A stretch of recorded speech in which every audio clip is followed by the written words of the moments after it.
Hi, I'm garden columnist Edel. Welcome to Root of the Problem. Today we're at Raimondi Horticultural Group in ho-ho-kus to answer some of our reader questions.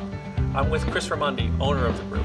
We're going to ask some questions today about gardenias, hydrangeas, and caladiums. Chris, let's start off with caladiums. What can you tell us about the plant? Caladiums are wonderful additions to garden areas. They're tropical plants. We grow them for their color and their interesting leaf patterns. We have to also watch if we water too much. They like to stay evenly moist but not sitting in water.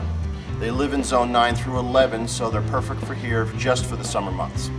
Okay, thanks, Chris. The specific question that we got was from John of Haskell. He wants to know that he's been planting his caladiums outside every spring, but they don't seem to be growing much or getting any bigger. Is there anything that he can do to help that? Yeah, I think in addition to the regimen of the 888 fertilizer, we probably should remember that caladiums are heavy users of potash. Probably something like a 5-10-10 mix, 1 tablespoon per square foot, and that would help both the caladium as well as alocasia. Chris, we move on to gardenias. Tell us a little bit about gardenias.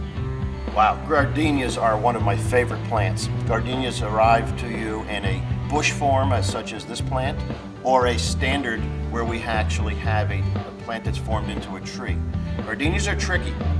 They are unusual plants as far as interior conditions go because they love warm nights and warm days, which is kind of opposite. Normally it gets cooler at night. They love humidity and they love to be misted. They prefer a very acid soil that is well drained. So keep that in mind as caring for these plants. Mist, mist, mist. And Carol from Dumont writes that her plants have a lot of buds, but they never seem to flower. What can she do to help that? One thing to remember, as the plants set buds, they do tend to set more than they can produce flowers for. So it's normal for some of them not to open up. However, excessively dry plants or excessively wet plants will cause premature bud drop or perish those buds. Chris, our next plant is climbing hydrangea. Can you tell us a little bit about them? Sure, climbing hydrangeas are really a unique plant. They take a few years to mature. They climb and affix themselves to almost any surface. They have a nice white flower and they take some sun and shade at the same time. They are an acid-loving type plant, so we want to fertilize them as needed with a evergreen or acid-loving plant mix. The soil that they grow in best is well drained and they produce very well. They do take a few years, however, to get to bloom stage. Well, that leads to Jerry from Paramus's question, is that she's trying to get hers to flower. Are there any other specific tips that you can get to help speed up the flowering process or the budding process?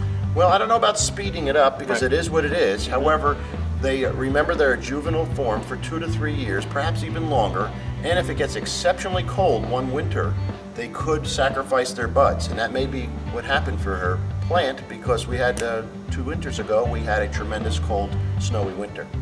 Thanks, Chris. That's very good information. Where can we get plants like this? These plants can be obtained at most garden centers and our retail location, the Little Flower Shop in Ridgewood. Well, thanks. That's all for today. Come back anytime to watch the videos at northjersey.com or read my column in the Record and the Herald News. Until then, happy spring.